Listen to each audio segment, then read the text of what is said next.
বাংলাদেশ নারী ওডিআই টিমের প্রথম ক্যাপ্টেন, খুলনা বিভাগের ক্রিকেটার, এখন সারা বাংলাদেশ থেকে ওয়ার্ল্ডেরও হয়ে গেছেন। জাতীয় থেকে আন্তর্জাতিক এবং আন্তর্জাতিক থেকে ওয়ার্ল্ড কাপ জয়ের স্বপ্ন দেখেন। নারী ক্রিকেটের অংশ এবং অবিচ্ছেদ্য অংশ। প্রথম দিকে যে স্ট্রাগলগুলো করতে হয়, সেই স্ট্রাগল পিরিয়ড পার হয়ে গেছে বাংলাদেশের নারী ক্রিকেট। এখন বলতে পারেন সুসময়, আরও ডেভেলপমেন্টের সময়।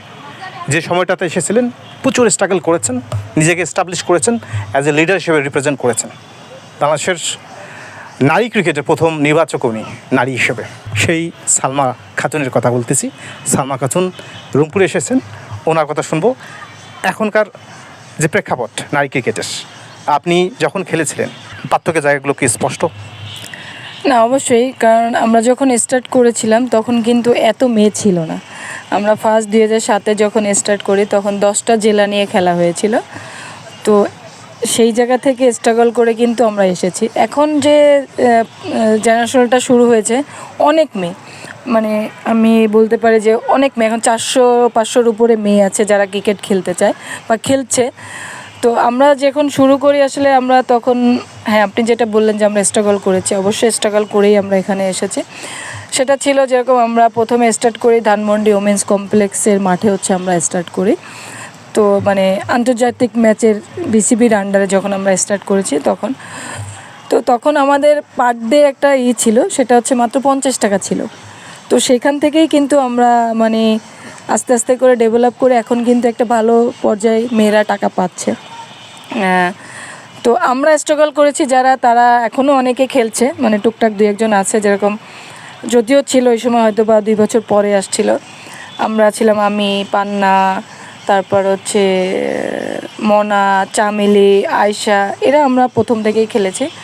তো স্ট্রাগলটা আসলে ছিল ওখানে, প্রথম থেকেই ছিল। বাট এখন আর আমার মনে হয় না ওই স্ট্রাগলটা মেয়েদের করতে হচ্ছে, হয়তো বা অত না, কিছুটা হলেও আছে এখনও। বাট আশা করি ডে বাই ডে আরও এটা ইমপ্রুভ হবে ইনশাল্লাহ। আমরা নারী দলের ক্যাপ্টেন হিসেবে অনেককে পেয়েছি। বর্তমান ক্যাপ্টেন নিগাত সুলতানা জ্যোতি আছে, জাহানারা আলম ছিল, আরও অনেকেই ছিল। কিন্তু নারী ক্রিকেটের অধিনায়কের পোর্ট্রেট যদি আঁকতে চান, আপনার চোখের সামনে যে অবয়বটি ভাসবে উনি হলেন সালমা খাতুন। নির্বাচকের দায়িত্বে রয়েছেন, প্রথম নারী ক্রিকেটার হিসেবে, নারী হিসেবে বাংলাদেশ নারী ক্রিকেট দলের নির্বাচকের দায়িত্ব পালন করতেছেন। এই যে রংপুরে আসলেন প্লেয়ার সিলেকশন এবং ক্যাম্পকে উদ্দেশ্য করে, নারী ক্রিকেটে রংপুরের অবস্থান কেমন দেখেন? আসলে আমি 4টা ডিভিশনেই সিলেকশন করতে গিয়েছিলাম। প্রথমে বরিশাল, ওখানে আমি আসলে 54টা মেয়ে পেয়েছি। 54টা মেয়ে আসা মানে অনেক আমার কাছে মনে হয়েছে। হয়তো বা সবাই এখনও ওইভাবে খেলা শিখতে পারেনি, বাট এসেছে কারণ হচ্ছে তাদের ফ্যামিলিটা ওকে সাপোর্ট দিচ্ছে এবং আশা মানে তার আগ্রহটা আছে। আমি মনে করি যে ক্রিকেট খেলার জন্যই আগ্রহ করে এসেছে। আর আমি খুলনায় করেছি, খুলনায়ও প্রায় 40 জনের মতো ছিল। লাস্টে আমি রাজশাহীতে করে আসছি, সেখানেও 26টা মেয়ের মতো ছিল। আর আজকে আমি রংপুরে এসেছি, দেখলাম যে ভালোই মেয়ে, প্রায় 45টা মেয়ের মতো আসছে। তো এদের মধ্যে ক্যাপাবল আছে অনেকেই, যে সামনে আমাদের বাংলাদেশ ক্রিকেটের জন্য, ভবিষ্যতের জন্য ভালো হবে। আর এখানে আসার পরে আসলে ভালো লাগতেছে, কারণ এর আগে আমি প্লেয়ার হিসেবে এসেছিলাম, আর এই ফার্স্ট টাইম আমি এসেছি সিলেক্টর হিসেবে। তো দেখে খুব ভালো লাগছে যে না, আগে যখন আসছিল তখন এত মেয়ে ছিল না। তো এবার ট্রায়াল দিতে এসে দেখলাম যে না, আসলে অনেক মেয়ে আছে যাদের মধ্যে ক্যাপেবল আছে যে আমাদের বাংলাদেশ টিমে খেলার মতো। বাট হয়তো বা তারা এখন খেলতে পারবে না, তাদের একটু সময় দিতে হবে। ভবিষ্যতের জন্য আমরা পরিকল্পনা করতে পারি যে আমাদের প্রত্যেকটা ডিভিশন থেকে আমরা 2-5 জন করে হয়তো বা নিতে পারবো এমন প্লেয়ার যে আমরা ন্যাশনাল টিমে খেলতে পারে এরকম। নারী ক্রিকেটের গোড়াপত্তন, সেখান থেকে জাতীয় পর্যায়ে, জাতীয় থেকে আন্তর্জাতিক পর্যায়ে, পুরো লেভেলটাতে সালমা খাতুনের ইতিহাস আছে, পথ চলা আছে। নারীরা এখন আন্তর্জাতিক ক্রিকেট খেলে, আন্তর্জাতিকভাবে স্বীকৃত এই ক্রিকেটে অংশগ্রহণ করে, ডমিনেট করে। তাদের ব্যাকগ্রাউন্ডে যারা কাজ করেছেন লিডার হিসেবে, অ্যাজ এ লিডার হিসেবে সালমা খাতুন অন্যতম, আমি বলবো একটা প্রাইম চরিত্র। যে ক্যারেক্টারটা মাঠে প্লে করেছেন, সেই ক্যারেক্টারটা এখন অ্যাজ এ নির্বাচক হিসেবে করতেছেন। এই যে নারী ক্রিকেটের অবকাঠামোগত পরিবর্তন, তাদের খেলার ধরন বলেন বা যে লেভেলে খেলতেছে সেটারও পরিবর্তন হয়েছে। আমাদের পুরুষ ক্রিকেট নারী ক্রিকেটের যদিও আমি তুলনা করব না, তারপরও ফ্যাসিলিটিস, সেখানে পেমেন্টের ব্যাপারে হোক আর প্র্যাকটিসের ব্যাপারে হোক, আমরা তুলনার জায়গাটুকু যদি একটু করি ডেভেলপমেন্টের খাতিরে, নারী ক্রিকেট এবং পুরুষ ক্রিকেটের মধ্যে ব্যবধান আপনি কতটুকু দেখতে পান? আমরা যখন স্টার্ট করেছিলাম তখন কিন্তু অনেক ব্যবধান ছিল। তো আস্তে আস্তে যখন আমরা একটু ভালো ক্রিকেট শুরু করলাম, যে মেয়েরাও ভালো রেজাল্ট করছে, তখন কিন্তু ক্রিকেট বোর্ড আমাদের পাশে দাঁড়িয়েছে। এবং হ্যাঁ, হয়তোবা ছেলেদের মতো সমতুল্যভাবে আমাদের দেয়নি, বাট আমরা যখন লাস্ট এশিয়া কাপ চ্যাম্পিয়ন হয়ে আসছি, তারপর থেকে কিন্তু আমার মনে হয় যে, মানে মনে হয় না, আমি দেখতেছি বা এখনও এটাই যাচ্ছে যে ছেলেদের পাশাপাশি আমাদেরও ছেলেদের লেভেলেই আমাদের করা হচ্ছে। হ্যাঁ, কাঠামো অনুযায়ী হয়তোবা 19-20 আছে, বাট হয়তো বা এটাও ঠিক হয়ে যাবে আস্তে আস্তে সামনের দিকে গেলে।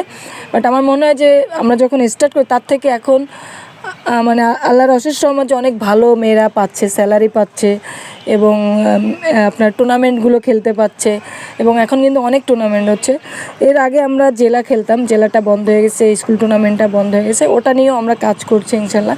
হয়তো বা সামনে আমরা জেলা ক্রিকেটটা শুরু করব ওমেন্স টিমের, এবং স্কুল টুর্নামেন্টটাও শুরু করব। আর কাঠামোর দিক দিয়ে বলেন, এখন প্রত্যেকটা জেলায় কিন্তু আপনার বিসিবির কোচ আছে, প্রত্যেকটা জেলা, 64টা জেলায় আমার কোচ আছে। তো আমি বলবো এখানে যে আমাদের মেয়েরা 64টা জেলা থেকেই মেয়েরা কিন্তু আসতেছে। তো হয়তো বা সব জায়গায় একই রকম ফ্যাসিলিটি পায় না মেয়েরা, বিশেষ করে মেয়েরাই পায় না। বাট আমার একটা রিকোয়েস্ট থাকবে, সেটা হচ্ছে যে প্রত্যেকটা জেলায় যদি দুটো মেয়েও থাকে, তো যে কোচ আছে বিসিবির, সে ছেলেদের করাচ্ছে, আমি তাদেরকে রিকোয়েস্ট করব যে দুটো মেয়ে থাকলে সেই দুটো মেয়েকেও যাতে তারা একটু সময় দেয়, যে প্র্যাকটিস করার একটু সুযোগ করে দেয়, তাহলে কী হবে, ওই মেয়েটা শিখতে পারবে। আমাদের মেয়েদের কিন্তু কোনো আলাদা কোচ নেই যে তাদের কাছে যেয়ে প্র্যাকটিস করবে। তো আমি এই জন্যই রিকোয়েস্ট করছি যে 64টা জেলায় যাতে মেয়ে যদি থাকে, অবশ্যই তারা যাতে সেই মেয়েদেরকে হেল্প করে, যে প্র্যাকটিস করার সুযোগটা করে দেয়, এবং সে যাতে সেই মেয়েদের দিকে প্র্যাকটিসটার নজর দেয়, তাহলে আমাদের ক্রিকেটের মেয়েরা আরও উন্নতি করতে পারবে। অ্যাজ এ প্লেয়ার হিসেবে নারী ক্রিকেটকে জাতীয় থেকে ইন্টারন্যাশনাল পর্যায়ে নিয়ে গেছেন, সেখানে রেখে প্রফেশনাল ক্যারিয়ার শেষ করেছেন, এখন নির্বাচকের দায়িত্ব পালন করতেছেন। নির্বাচক হিসেবে নারী ক্রিকেটকে কোথায় দেখতে চান তাদের পারফরমেন্সের জায়গা থেকে, এবং এমন একদিন আসবে হয়তোবা নারী উইংয়ের আপনি প্রধান হিসেবে কাজ করতেছেন, সেটা আমি আশা করতেই পারি, সেই ক্যাপাবিলিটি আপনার আছে, নারী ক্রিকেট হিস্ট্রি আপনার সমস্তই জানা। তখন অ্যাজ এ অ্যাডমিনিস্ট্রেটিভ হিসেবে আপনি নারী ক্রিকেটকে কোথায় দেখতে চান, স্বপ্নের জায়গাটা কোথায়? আমি যখন খেলেছি, আমি যখন ক্যাপ্টেন ছিলাম, আমার একটা স্বপ্ন ছিল যে আমার নেতৃত্বে আমি বাংলাদেশকে কিছু একটা দিতে চাই, কোনো একটা ট্রফি দিতে চাই। তো আল্লাহর অশেষ রহমত যে সেটা আমি পেরেছি, যে 2018 সালে এশিয়া কাপটা আমরা চ্যাম্পিয়ন হয়েছি। তো এটা আমার স্বপ্ন ছিল, এবং আরও একটা স্বপ্নই ছিল যে কোনো বড় একটা ট্রফি এনে দেবো, বাট ওয়ার্ল্ড কাপ হয়তো বা আমরা আনতে পারিনি। বা আমার এখন স্বপ্ন যে আমাদের মেয়েরা যারা আছে ক্রিকেট খেলছে, বা ভবিষ্যতে যারা আসবে, একসময় ইনশাল্লাহ ওয়ার্ল্ড কাপ যাতে চ্যাম্পিয়ন হতে পারে, আমি ওই লেভেলেই দেখতে চাই মেয়েদেরকে, ওই লেভেলেই যাতে আমরা এখনও খেলছি না আমি সেটা বলবো না, এখনও মেয়েরা ভালো করছে। লাস্ট ওয়ার্ল্ড কাপে আপনি দেখেন আমাদের ওডিআই ম্যাচ, যে ওয়ার্ল্ড কাপ যে হয়েছে, খুবই ভালো খেলেছে আমাদের মেয়েরা। হয়তো বা হ্যাঁ, আমরা কিছু কিছু জায়গায় ভুলের কারণে ম্যাচগুলো হেরে গেছি, বাট ওইটার উপরেই কিন্তু আমরা এখনও কাজ করছি যে মেয়েরা আরও কীভাবে ভালো করতে পারে। অন্তত আমরা সেমিফাইনাল যাতে খেলতে পারি। আমাদের সামনে T20 ওয়ার্ল্ড কাপ আছে আমাদের মেয়েদের, ওদের ক্যাম্প চলতেছে অলরেডি ঢাকায় আমাদের, যাতে আমরা প্রিপারেশনটা এখন থেকে নিতে পারি, এবং আমরা চেষ্টা করতেছি ওদের ম্যাচ খেলানোর জন্য, এবং শ্রীলঙ্কা টিম হয়তো আমাদের দেশে আসছে। আর তার ভিতরে আমরা আয়োজন করতেছি বিপিএলটাকে, যাতে সামনে ওয়ার্ল্ড কাপের জন্য প্রিপারেশনটা আমরা নিতে পারি পূর্ণভাবে, যাতে নিতে পারি, যাতে মেয়েরা ইংল্যান্ডে ওয়ার্ল্ড কাপটা হবে, ওখানে যেয়ে যাতে তারা ভালো কিছু করতে পারে, আমাদের দেশকে ভালো কিছু দিতে পারে। তো আমি আশা করি যে আমাদের সামনে যে ক্রিকেট মেয়েরা আছে, ভালো একটা যাবে ইনশাল্লাহ, আমরা একসময় ওয়ার্ল্ড কাপ নিতে পারবো ইনশাল্লাহ, আমি আশাবাদী। বাট তখন আমি থাকবো কিনা আমি জানি না, উপর আল্লাহর কাছে বলে যাই, দোয়া রাখি যে সবাই যাতে ভালো ক্রিকেটটা খেলে এবং বাংলাদেশটা বড় একটা ট্রফি এনে দিতে পারে। বাংলাদেশের ক্রিকেটে অনেক লেজেন্ডারি ক্রিকেটার রয়েছে, যদি স্পেসিফিকভাবে নারী ক্রিকেটের কথা বলি, একমাত্র লেজেন্ডারি ক্রিকেটার সালমা খাতুন, প্রথম আন্তর্জাতিক ওডিআই দলের ক্যাপ্টেন, বাংলাদেশ ক্রিকেটের গোড়াপত্তনে ছিলেন, আন্তর্জাতিক স্টেজে ছিলেন, এবং উনি স্বপ্ন দেখেন, উনি চান যে বাংলাদেশ একদিন ওয়ার্ল্ড কাপ জিতুক।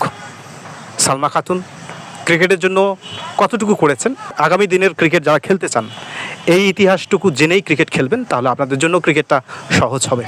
কীভাবে স্ট্রাগল করতে হয়, কীভাবে উঠে আসতে হয়, কীভাবে ডমিনেট করতে হয়, কীভাবে ক্যাপ্টেন হতে হয়, কীভাবে টিমকে লিড দিতে হয়, এবং কীভাবে অ্যাজ এ নির্বাচক হিসেবে কাজ করতে হয় ক্রিকেটের সাথে। সালমা খাতুনকে ধন্যবাদ জানাচ্ছি সময় দেওয়ার জন্য। Salma Khatun, thank you.